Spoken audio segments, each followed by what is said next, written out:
Lettre de l'École internationale 5.32 L'évolution du regard sur le monde par Kim Natarajan. Bien que Descartes ait compris que la connaissance était inspirée par Dieu, tout ce qui s'appuie sur une expérience subjective ou spirituelle fut au cours des 4 siècles qui suivirent de plus en plus ignoré comme étant non scientifique puisque non démontrable par la recherche scientifique, ni exprimable en équations mathématiques. Avec Albert Einstein, une nouvelle vision du cosmos voit le jour. On cite ces paroles de lui. « L'intuition est un don sacré et l'esprit rationnel un serviteur fidèle. » Nous avons créé une société qui honore le serviteur et a oublié le don.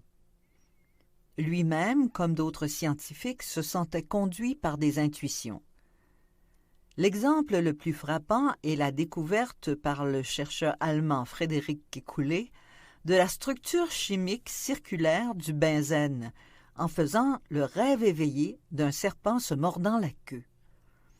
Puis, Niels Bohr, Werner Heisenberg et Paul Dirac développèrent la théorie quantique à la suite de la théorie de la relativité d'Einstein et plus tard sa conception de l'espace-temps comme un champ.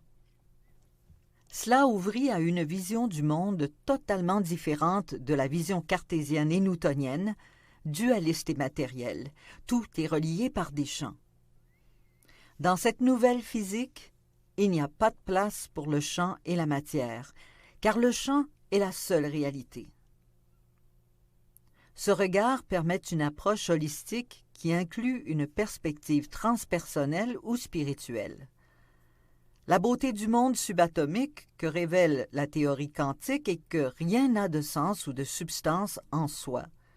Tout, y compris l'esprit et le corps humain, fait partie d'un océan infini d'énergie, de structures à l'intérieur de structures, de relations dans des relations.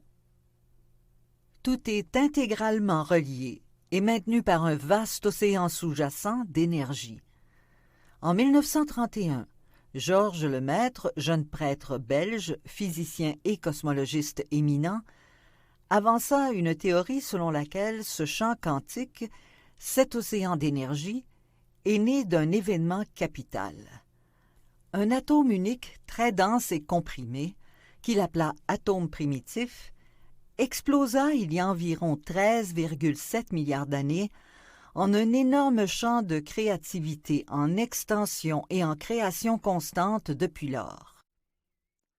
C'est ce que Lemaître appela la théorie du Big Bang, qui est maintenant généralement acceptée comme la théorie de base et prouvée, autant qu'il est possible, par de nombreuses découvertes cosmologiques.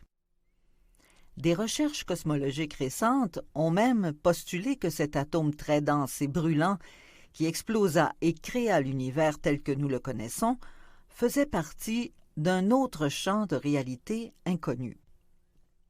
La tentation est d'assimiler ces découvertes scientifiques à la théologie, de considérer le Big Bang comme l'acte créateur de la Genèse et le champ dont il faisait partie comme la source de tout, la réalité divine.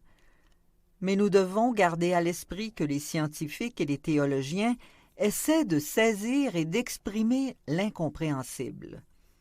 Nous avons vraiment atteint les limites de notre compréhension rationnelle.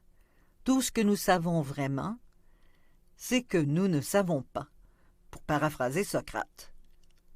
Mais ce qui est incontestablement prouvé, c'est que toutes les choses et toutes les personnes sont en interrelation et interdépendance, l'humanité y étant intégralement inclus. Ceci est mis en évidence de manière frappante par des expériences qui montrent que la conscience d'un observateur influe sur le résultat d'une expérience. Il n'y a que de l'énergie et de la conscience en relation et en interaction. La difficulté est qu'il semble que tout soit gouverné par la probabilité. Dans cette théorie, il n'y a pas de résultat et de conclusion fixe et certain. Ce principe d'incertitude a même fait douter Albert Einstein qui aurait dit « Dieu ne joue pas au dé ». C'est aussi la raison pour laquelle tout est encore traité dans l'ensemble de manière mécaniste et réductionniste.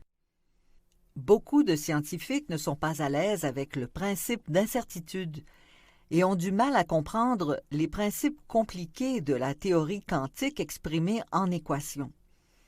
Ils sont alors soit inconscients de ses implications plus larges pour la science, ou s'efforcent au contraire d'inclure ces nouvelles idées dans le cadre conventionnel existant.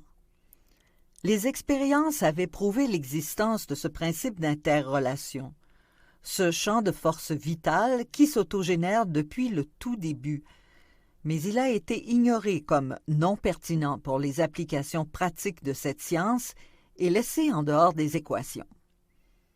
Les scientifiques intéressés par les implications philosophiques de la théorie quantique attirent aujourd'hui l'attention sur ce point. Avant même que les découvertes de la nouvelle vision du monde aient filtré dans notre conscience, beaucoup d'entre nous ont instinctivement senti qu'il manquait quelque chose dans la façon dualiste, mécaniste et déterministe de considérer l'être humain. Nous nous sentions incomplets, avec un vide intérieur. Pour se sentir entiers, beaucoup ont regardé sans succès vers le monde afin de remplir ce vide par des choses et des personnes. La vision quantique de la réalité nous a fait réaliser que rien ne manque. Nous faisons partie intégrante du tout, à la fois avec notre esprit rationnel et avec la partie intuitive et spirituelle de notre être. Nous avions seulement été poussés à oublier l'existence de cette dernière partie. C'est pourquoi la méditation est si importante à cet égard. Elle nous donne le moyen d'éprouver réellement cette complétude et cette interrelation. Elle devient une réalité vécue et pas seulement une hypothèse intellectuelle. Nous réalisons la vérité de ces paroles de saint Paul, car c'est en lui que nous avons la vie, le mouvement et l'être, dans cette mer d'énergie que nous appelons Christ. Par lui, l'humanité et ses actions sont intimement liées à tout le cosmos et co-responsables. Cette vision du monde nous fait prendre profondément conscience que nous aussi avons un sens et une signification profonde.